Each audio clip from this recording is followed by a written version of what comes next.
Hello everyone, welcome to my channel, the best place for new and emerging leaders who want help navigating challenging conversations in the workplace.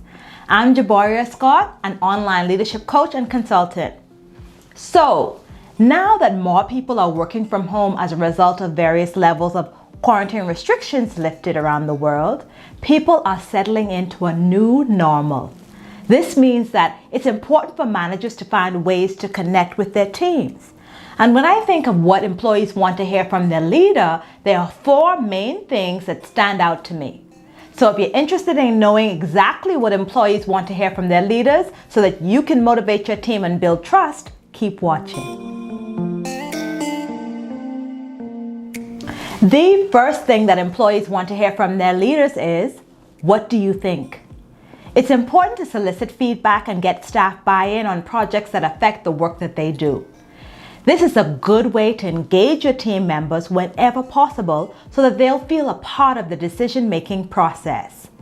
It could be as simple as asking questions like, how should we proceed? Or, what do you think our next step should be based on the information that you've gathered?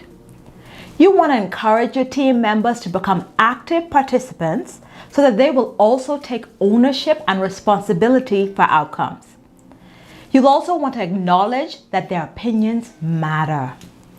And as a result, most employees will appreciate that you value their input, whether the final decision is in their favor or not. A management article from themuse.com called 8 Lines Every Hard Worker Wants to Hear Their Boss Say points out that asking your employees what they think is another great way to show that you have faith in them and value their input. Click the like button if you agree with that sentiment. The second thing that employees want to hear from their leader is they want to hear you say thank you. I think that everyone knows that a little appreciation goes a very long way. Taking note of when an employee makes a valuable contribution helps to reinforce the positive performance, and it's a big morale booster too. You can say something like, I noticed how helpful you were today and I really appreciate it. Or you could say, your presentation was great. You covered all the key points. If you want more tips on specific ways on how you can show your appreciation at work, be sure to check out my video called How to Make Employees Feel Appreciated. I'll also leave the link in the description box for you.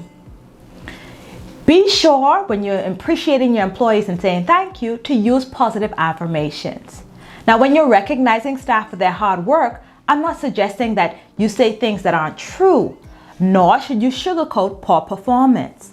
I'm only saying that when employees perform well, you should use things like positive affirmations or positive reinforcement so that they know that they're doing well. The article that I mentioned before from news.com also goes on to state that giving recognition is a lot cheaper than installing ping pong tables or nap pods, much more effective as well. No matter how much employees are paid and how cushy their perks are, they'll want to know that someone cares about their work. So take a few minutes to invest a well-deserved praise. Your team will always appreciate it. The third thing employees want to hear from their leader is what they can do to improve. An article called 5 Traits Employees Want in a Boss by Business News Daily, published in March 2020, referenced a study from leadership training provider Dale Carnegie Training. The study reported that nearly 80% of the employees surveyed said that inspiring leaders encourage and help employees improve. Professional development is an important part of this trait. An example of encouraging improvement would be to allow an employee to sign up for training in a particular skill. Sometimes managers think skill development makes employees more likely to leave. However, employees crave improvement and they want to be given the opportunity to develop the skills necessary for them to be good at their jobs. This is so true because skill development through training and continued education is the key to improved job performance for any employee. In my video series about how to communicate your training needs, I touch on this topic, so be sure to check it out. I'll also leave the links for those videos in the description box below. Another important point here is that when an employee who exhibited poor performance begins to improve, you want to acknowledge the fact that the employee's work has gotten better. Don't wait for a performance review cycle to give that feedback. Among the people surveyed in the study that I mentioned earlier, more than 70% of the employees in the survey said that one of the most important traits of a boss is acknowledging when workers' performance has improved. If your employee needed improvement in a particular area when they started their job and they've improved that skill, say something. After all, you are ultimately benefiting from their growth and improvement. Acknowledging that they have come a long way and potentially offering them even more opportunities to develop that skill, it's important. The fourth thing that employees want to hear from their leader is that you've made mistakes too. When employees make mistakes, you could say something as simple as, "The same thing happened to me, so I know how you feel." Or you could say, "Let me tell you about a time when I got it wrong too." Transparency makes you a relatable leader, and people can trust those who they can relate to. The Carnegie survey also found that 68% of employees are motivated by bosses who, rather than criticizing others, recognize their own shortcomings.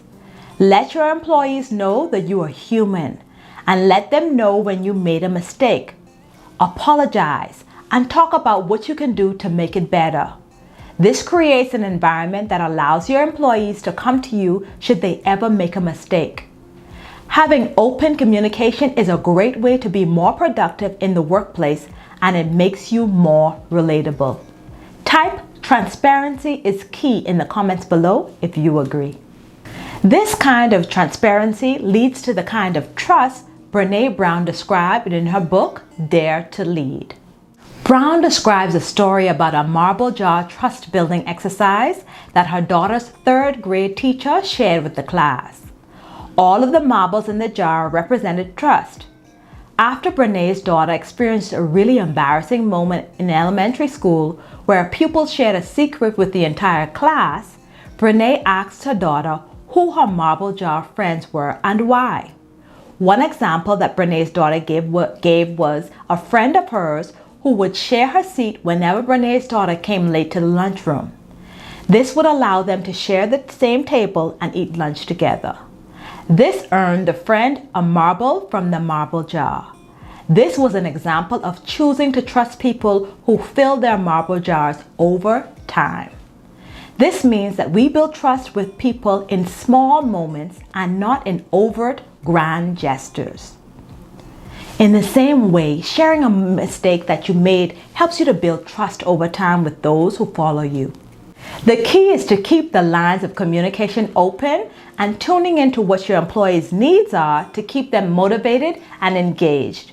I think John Powell sums it up best in his quote, which says, "Communication works for those who work it." Now, if you're watching this video and you want to learn more about how to handle difficult conversations at work, be sure to subscribe and click the notification bell so that you'll know when I post more videos just like this one. And don't forget to come say hi over on Instagram and Facebook. As always, have a great week, be kind to yourself, and I thank you so much for watching.